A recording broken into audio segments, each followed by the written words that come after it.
so cliche, Lauralee. Weddings. That doesn't really make a lot of sense. Gosh, I gotta stop. Our wedding feast. Weddings. Don't. Probably most of the videos that I do are mostly for girls. Weddings. Oh my gosh. But let me know if you need help because I love weddings. Hello. Day 6 of March Madness. So I hope you're having a wonderful day. Today I thought I would talk to you, and sorry, this is mostly for girls. Probably most of the videos that I do are mostly for girls. Today, the weather is so beautiful outside. It's reminding me that spring is almost here. And what happens in spring and summer?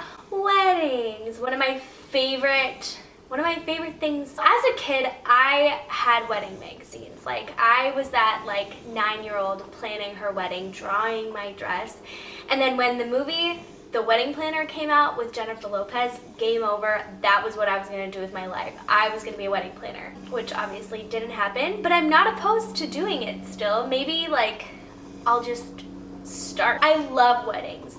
There's so few things in life that I could just do all the time except for go to weddings. I love weddings, and I love love. So I thought that today I would give you my wedding planning advice. Now, disclaimer, I am not an expert whatsoever, but I've actually had a lot of people ask me for my advice, what I've done, what I would do differently, things like that. So I thought that I would just share some of my tips and advice when planning a wedding. I will be married for 3 years this August. So my wedding wasn't super recent, but it feels like yesterday, and then it doesn't feel like yesterday at the same time.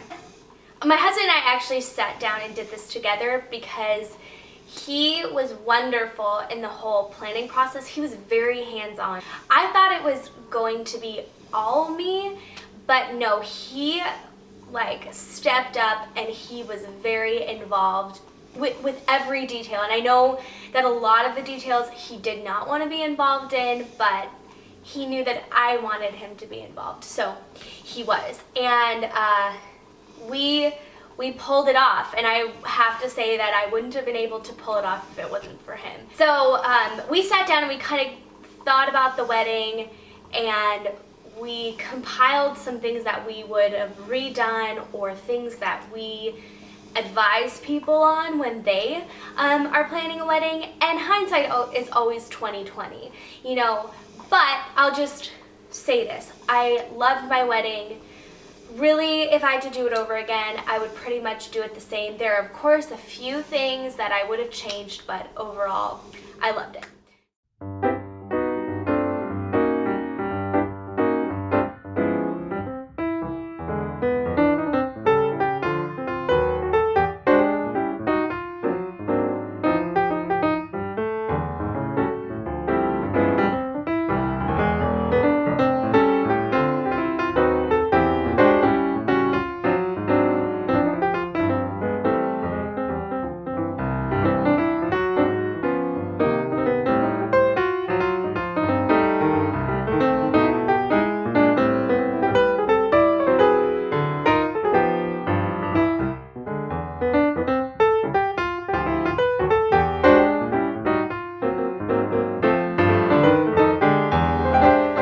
Before I begin, I want to reiterate again, these are my opinions and my advice. I am in no way a professional wedding planner, nor do I claim to be, and these are things that if you were to come to me and say, what would you do?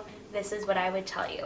Number 1, don't hire a wedding planner, hire a day of coordinator.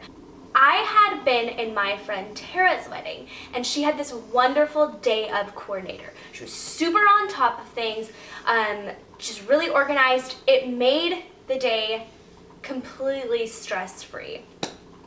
So when it was my turn to get married, I was like, I need to hire a day of coordinator. But through talking with other people, we then were leaning towards more of a wedding planner, which throughout the process of planning the wedding, I realized that I knew exactly what I wanted, and I didn't need somebody else's opinion, and I didn't need somebody to gather ideas for me, because I already pretty much going into my wedding knew everything that I wanted. So it was completely pointless for us to have a wedding planner. The only thing that it benefited us was the day of. And I say hire somebody the day of, because they will run everything. The last thing you want to do on your wedding day is be coordinating who goes in when, who's talking to the head waiter, all of this stuff. It's not the time to be thinking about that stuff. So hire a day of coordinator, and it should not be your parents.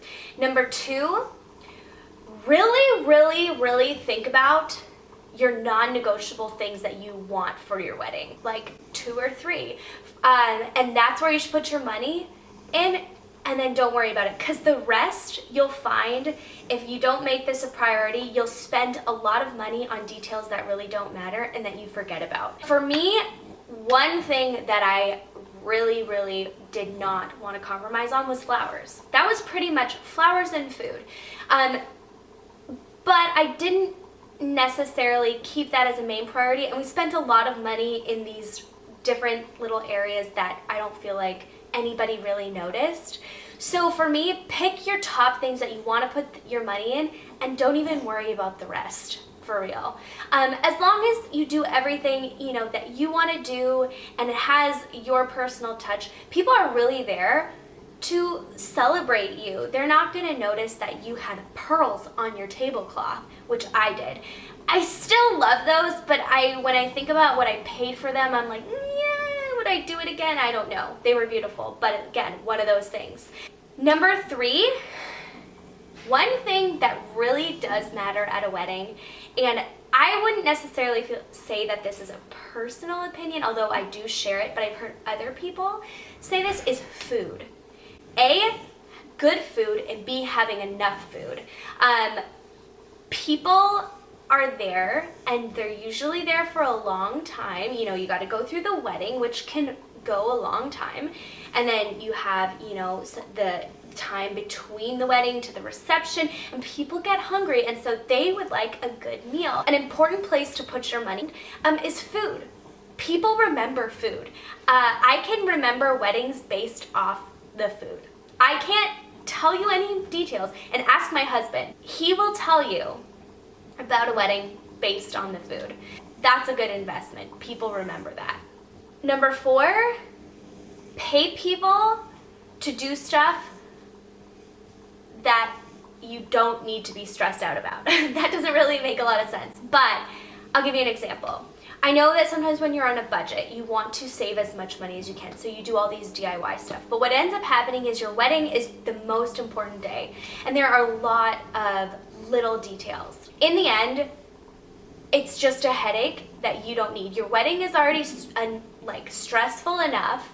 Maybe $100 really is not going to break the bank in regards to you having to pull 5 all-nighters in order to get all these little tasks done for your wedding, when someone else can do it and you can be fully rested and be able to enjoy your day. For example, we had these mason jars with ribbons and flowers in them all down the aisle. And our florist said, I can source the mason jars for you and the ribbon, and I can give them to you, and you can do them to save money. Or I can do them. I was almost thinking maybe I should do it, but my husband was like, no, that is unnecessary stress. We'll pay for somebody else to do it, because that's the last thing you need to be doing coming up to your wedding. So if there's tasks that you can delegate or you can pay somebody to do, even if it's a friend and you pay them $20, do it. You do not need to be stressed out. Your wedding day is a huge day. There's so much stress just around it. If you can eliminate things, do it, and it's worth paying for it.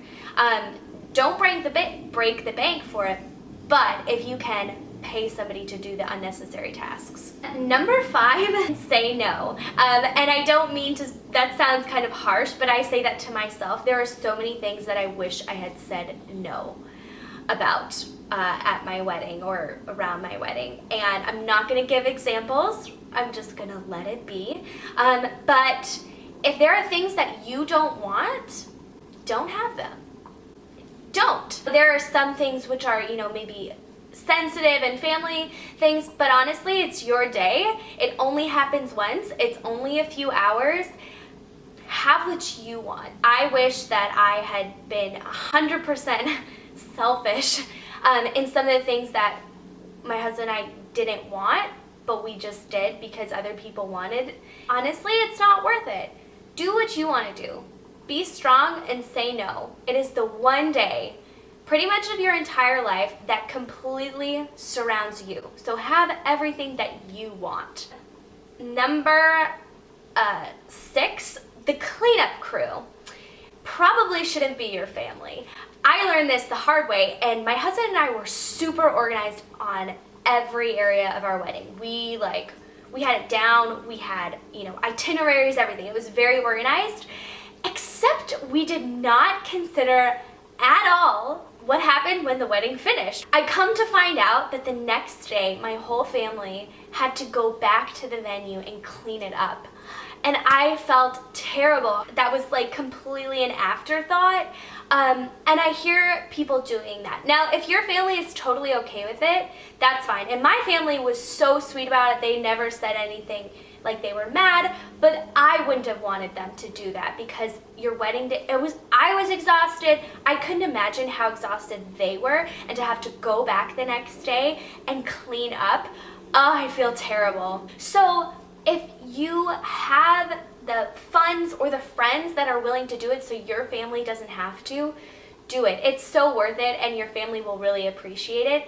And don't forget about the cleanup. I totally forgot about the cleanup. Maybe I'm the only person, but even my husband and I were like, oh my gosh, we didn't even think about that. So yeah, cleanup is important. Number 7, if you're at a venue. So where we got married, it kind of was like all in one. We got married at the same place where we had the reception, and it was like a banquet hall. And they have a list of preferred venues. Now, a lot of people don't like to go with preferred vendors because of the cost. But my tip is always go with the preferred vendors. They know what they're doing. They're a preferred vendor because they have a great reputation with the banquet hall, and they already know how to set things up because they've done a wedding there millions of times. And a lot of people that I talk to try and look for the best deal. Now, I get that. We were there. You're trying to do a wedding on a budget. But there are some things that are just not worth the headache, and how terrible would it be to show up and things don't work, or it doesn't look the way that it's supposed to, or the DJ couldn't get in because he didn't have the master key, things like that. They have preferred vendors for a reason. Why reinvent the wheel? Yes, again, it might be a little bit more expensive, but it's really not worth the headache and the stress that it causes. That was one thing that we learned. Thankfully, we actually just went with the preferred vendors, and everybody that we dealt with was fabulous. And they knew the place, they knew how to set it up. We didn't even have to worry. They even had pictures of what it would look like. They're preferred vendors for a reason.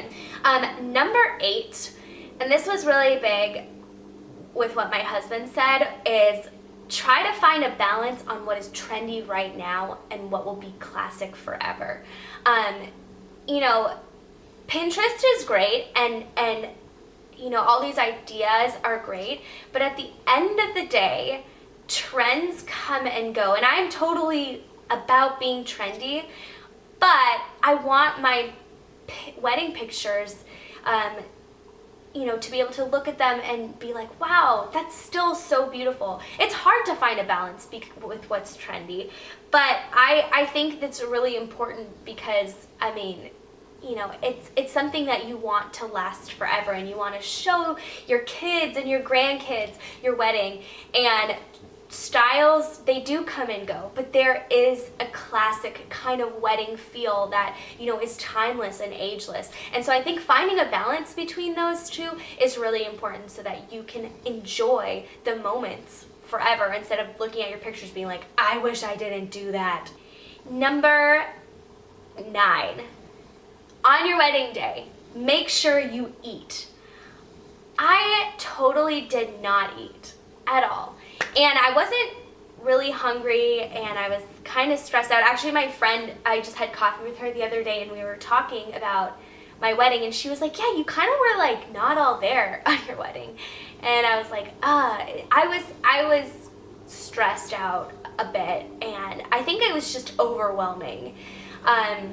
So I didn't eat, and basically it wasn't until like we got to the hotel after our wedding, we were like, we're starving, and we ordered a pizza because we were so hungry and we had paid for all of this beautiful food and it was so delicious because we had our tasting and I was really excited looking forward to our wedding feast and I didn't eat anything. It was a bummer. So make sure you eat. It's just good for your for your mental state. I don't know. Just make sure you eat. And the last one is the most important one. Have fun. So cliche, Laura Lee. Have fun. It's like I said, my friend Tara was like, yeah, you kind of weren't all there. And I was like, no, she's right. I really wasn't. There was so much going on. I wish I was a little more present in the moment at my wedding. It went by like that. And I had planned that day for my whole life, which puts things into perspective. You know, you plan it for so long and it's only one day. So the things that matter, let those matter to you, but the things that don't even worry about that. Don't break the bank on things that you're not going to remember. Pick what matters most, stick with those. Say no to what you don't want. Eat lots of food and have so much fun because it is the happiest, most glorious, best decision day of your life. So those are my tips and my advice. I hope you enjoy. Again, I'm not a wedding planner, although I wouldn't be opposed to becoming a wedding planner. Maybe I'll do that. No, just joking. I already have too much on my plate. But let me know if you need help because I love weddings. Anyways, thank you for watching March Madness. I hope to see you soon. Make sure to subscribe below and give this video a thumbs up if you liked it. I'll talk to you soon.